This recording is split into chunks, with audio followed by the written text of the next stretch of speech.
தங்களுடைய பொன்னான திருவடி பாதங்களுக்கு அன்றாட தெய்வத்தை எப்படி பூஜிக்கிறார்களோ அது போல நினைத்து பலவிதமான மலர்களை கொண்டு வந்து அதற்கு குமித்து 1000 கோடி வந்தனம் செய்தேன்.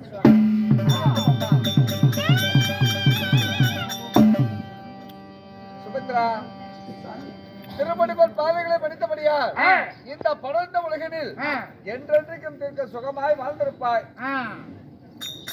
சுவாமி, வாழ்ந்திருப்பாய்னு சொன்னா கோடான கோடி காலங்கள் நான் வாழ்ந்திருப்பேன். இருந்தாலும் உங்களிடத்துல ஒரு வார்த்தை கேட்கவா? ஒரு வார்த்தை என்ன? 1000 வார்த்தை கேட்டாலும் கேளுடி. என்ன கேட்கல கேளு. உங்களுக்கு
இந்த திருமுகம் வாடி இருக்க வேண்டிய காரணங்கள் என்ன?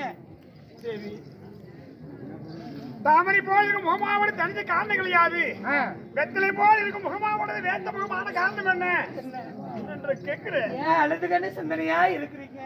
தேவி, பாஞ்சாலி தேவி,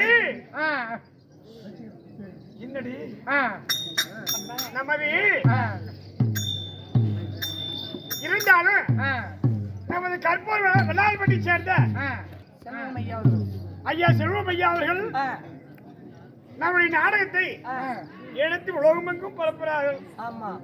ஆனா எல்லாரும் வீடியோ எடுத்தாலும் எப்படி ஸ்டாண்ட் வைத்துட்டு போயிருவாங்க.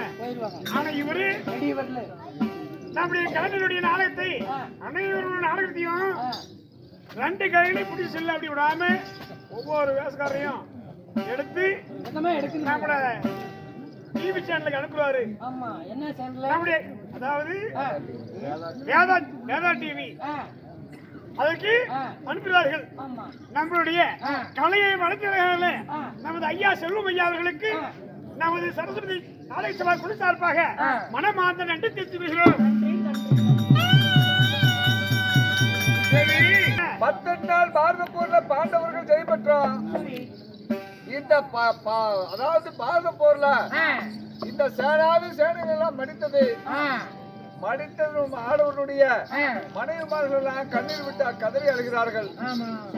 அதனால அப்படி தர்மர் அதாவது செய்த யுத்தம் அதர்மமா தர்மமா அல்லது அதர்மமா என்று எப்படி நம்ம தெரிந்து கொள்வது? ஒண்ணுமே தெரியாது. என்ன செய்வது அப்படி சொல்லி மாமனை வரவழைத்து கேட்க மாமனாகப்பட்டவர் தர்மர் அஸ்வமதியாக செய்யணும் தர்மா அப்படின்னு சொன்னார். இந்த அஸ்வமதியாகத்துக்கு என்ன செய்வது அப்படின்னு கேட்க ஐவர்ண புறவி வேணும்.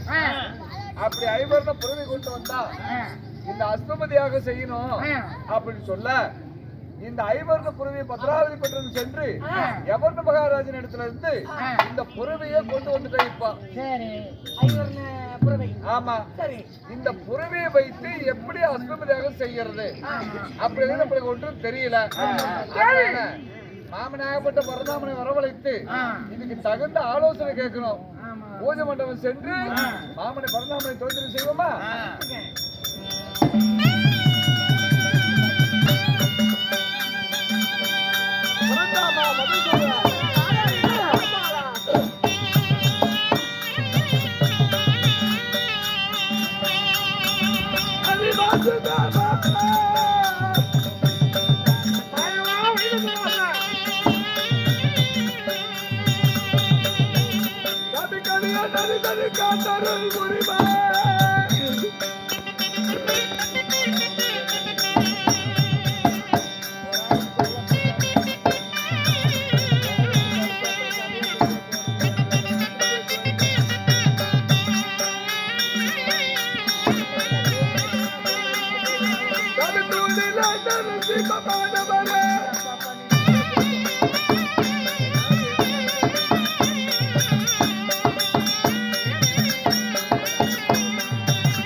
இதோ கேடால்வார் சத்தம் கேட்கும் போல் தெரிகிறது.